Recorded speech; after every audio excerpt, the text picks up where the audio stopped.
What's up, everyone? And welcome to FAQ152. Wasn't that the best intro ever? No? Okay, let me retry that then.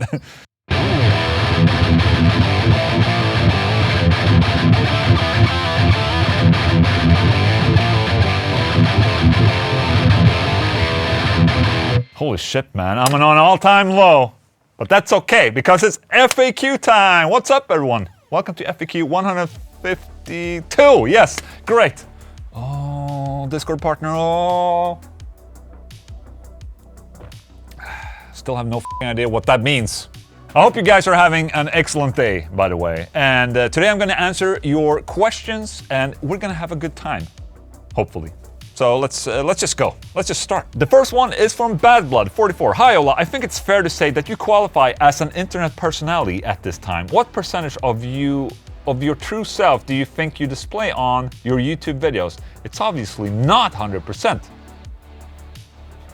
Although you do share a tremendous amount of your personal life with your audience. At times, I feel like I see you catching yourself about to go full Ola for a second, but then hold back. Because you know you're filming for an audience. Anyway, just curious, it must be difficult to find that appropriate balance sometimes. All the best to you and yours. Wow, we're starting with a really serious question, I must say. The part about me showing my true self, I mean, it's basically, this is me, you're watching right here. I'm not portraying anyone other than myself. If it's 100% or is it something else, what you're seeing right here is probably more like 105%.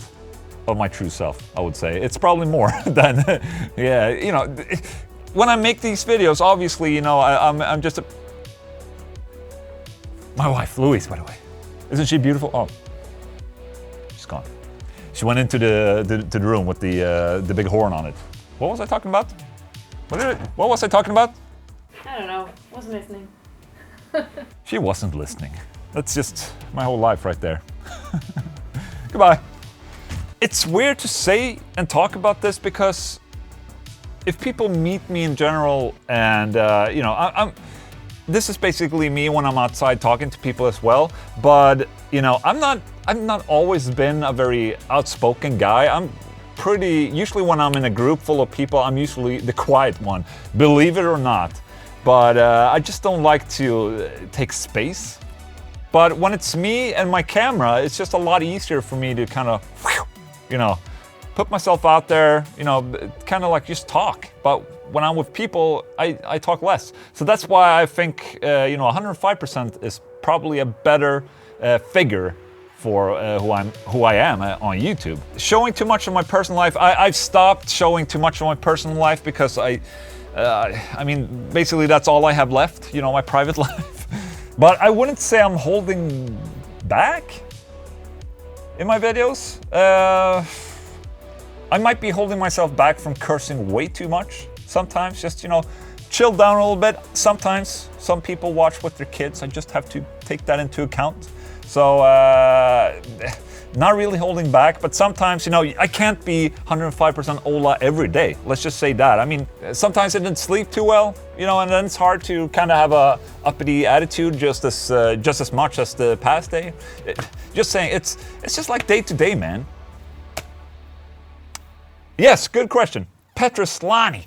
Hey Ola, I never heard your opinion on Damageplan music. What do you think about Dimebag's riffs on their albums? Thank you very much. Love your channel. Wow, thank you. Appreciate that, thank you. But I do believe I've spoken a lot about Damageplan, actually. I might be wrong, but obviously Damageplan are great. Now, if you would compare this to Pantera heydays, it's definitely not on par with like the Pantera best days, in my opinion. But I do remember when Pantera broke up, and I was like, holy shit, man, this sucks. This absolutely blows that Pantera broke up. And then I heard a teaser for Newfound Power, because that was the initial band name. They were supposed to be called Newfound Power, but then they changed to Damageplan. And then I heard that they made a teaser like, can I play it? Is that how it play? Is that how it goes? I just can't hear it now with this up-tuned guitar.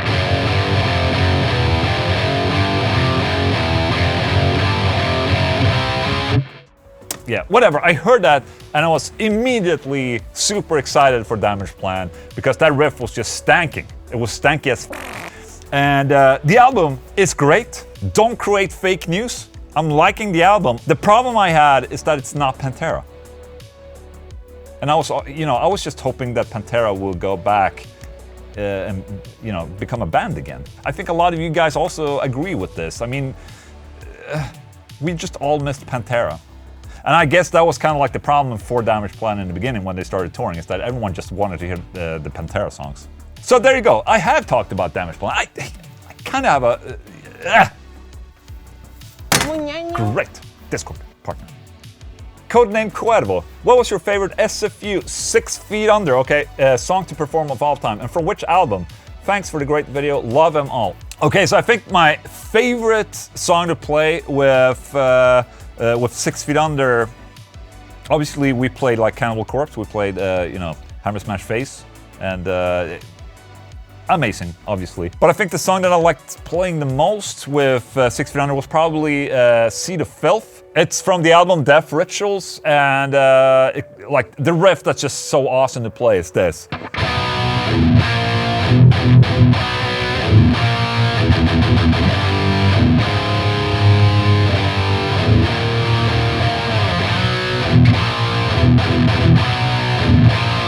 But I mean, there's just a shit ton of really good 6 Feet Under riffs from the album Haunted. And I mean, there's some really, really good riffs in there. But Seed of Filth, definitely one of my favorite ones to play. Thank you. Cthulhu Awaken, I have a question for you. When you say, the X company sent me this, you mean they sent it to you of their own free will? Or do you first purchase it then they ship the item? Great question. Usually when I say that they send it to me, they just send it to me. That's what I mean when I say that they send it to me. For the past years, when I've been doing demos for my YouTube channel, it's companies have been sending me stuff, but I made it pretty clear that a lot of times I just want to send the stuff back, just to don't have any obligations or anything like that, and also because I just don't want to be biased by the product itself. So, for instance, the Quad Cortex that I made a couple of videos of, they sent that to me for free. But I always let the brands know before they ship something to me that I'm gonna be completely honest about the product. If it's a shit product, it's gonna show in the video. So basically, that's what happens when someone wants to send me something. It's like I don't want to have any obligations. I don't want to make any promises that I will make a video in the first place. I mean, if I like the product, maybe I'll make a video. I just don't want to be tied into brands, other than obviously my own brand. So I like to keep a little distance with the brands, if I may say so. So there you go. Greg Davenport. Hey Ola, how about a review on orange amps? Just saying. Peace. Have you been watching my channel? I have a lot of orange amps demos out there. Willet chugs, regular fucking comparisons of orange amps. Check them out, okay? I know they're out there. You can find them. Just Google in my channel, okay? I love orange amps, by the way. They're great. They're great. No, they're not great. They're great. Crate is another amplifier brand, okay? Piotr Golaki. Hi, Ola. You often used to say that maybe releasing an album is not very good for a band. But don't you think the album format may return? It is a pain as a listener to scroll through dozens of singles on Spotify? Album format works still really well for Spotify, in my humble opinion. Yes, completely agree.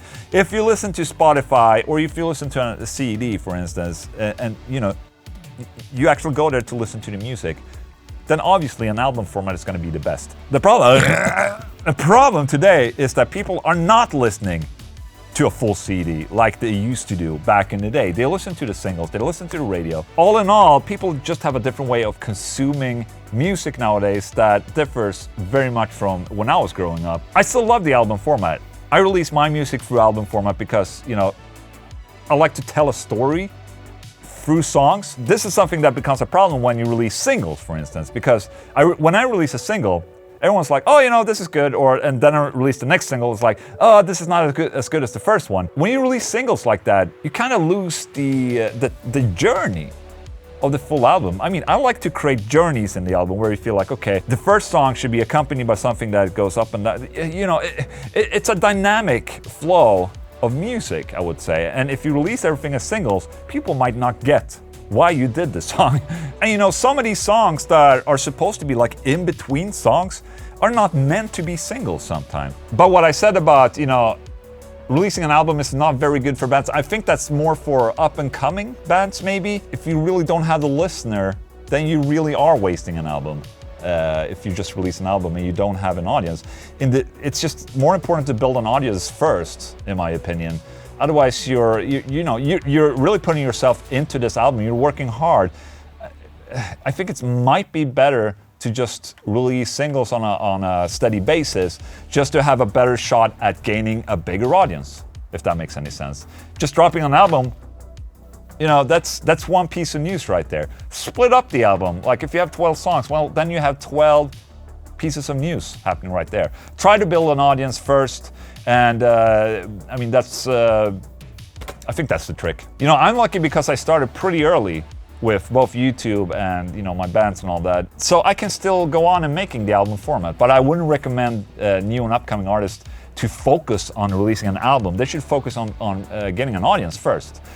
But with that said, of course, okay, before you give me shit, depends on what you want in the end. I mean, if your dream is to just make an album and you're happy with that album and that's it, then I'm fucking happy for you, okay? Do whatever makes you happy, man, okay? Good. But in regards to the singles, that's just a strategic manner, I would say. Jim Majura, do you practice as much as you would like to, or do things get in the way? Truth of the day right there, things do get in the way. Like a lot, like a shit ton, every day. So much that it can go days and sometimes weeks without me practicing guitar. I know it's sad to hear, but I just have so much shit to do, man. And since I'm working so much with, you know, guitar and, you know, I'm doing these and do my videos playing guitar, you know, when I get home, I kind of want to not play guitar a little bit. There are occasions where, you know, Saturday or Friday evening, the kids are sitting with their video games and Luis is watching something on an iPad somewhere.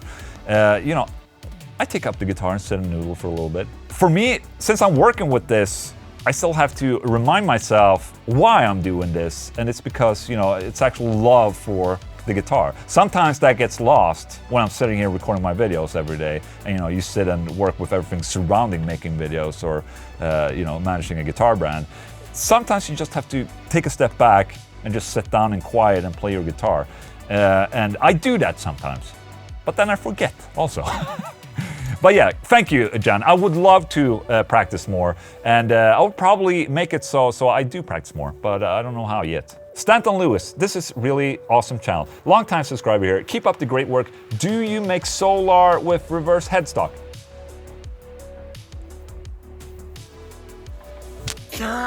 Maybe you mean a reversed headstock, which is, you know, a standard regular inline headstock. We don't have anything yet, but I'm open. I'm open to maybe. Am I open? No. I just like reverse headstock, man. They're just so fucking kick-ass. Look at that one.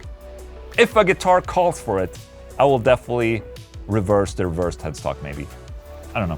Thank you so much for your question and comments. Ghetto G, hey Ola, as a seasoned player now, what would be the first thing you would tell yourself when you were starting out? I think I would tell myself, my younger self, to practice legato. Because that's basically finger strength right there. Legato will take you anywhere. Just saying. Practice your legato. Don't skip out on the legato practice. Just saying. Also have fun. That's also what I'm going to tell my young self. Have fun playing the guitar, because that's what it's all about. And if you have fun playing the guitar, you're going to play more guitar. That's a simple equation. And yes. Arturo Acosta, hi Ola, do you by chance offer any guitar lessons? I'm a drummer that is trying to get good on guitars. Thank you. Thank you so much for that. I'm definitely not good enough to become a guitar teacher. I know a lot of people hate when I say this, but I consider myself being pretty standard, like mid-tier guitar player. I don't really have anything to teach. There's so many other great guitar teachers out there and YouTube channels. I mean, check out John, you know, John that's teaching me guitar. Check out his stuff on it's guitar techniques. I mean, he has all of that down to perfection. I must say, if you want to become better at guitar playing. But also check out, like, you know, Ben Eller. My good friend Ben Eller has a sick YouTube channel where he teaches guitar. Just fucking Google on YouTube, man. There's so many good guitar players and teachers out there that are way more fit than me to teach about guitar playing. I don't even know what to say.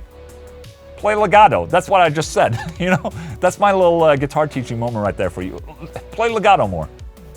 Thank you. Knickne. Hey Ola, do you know how I can find some exotic Watchman Dimebag guitars? Do you use any kind of websites? Great question. No, there is no particular website. Just, you know, go to eBay, go to Reverb and just hang, man.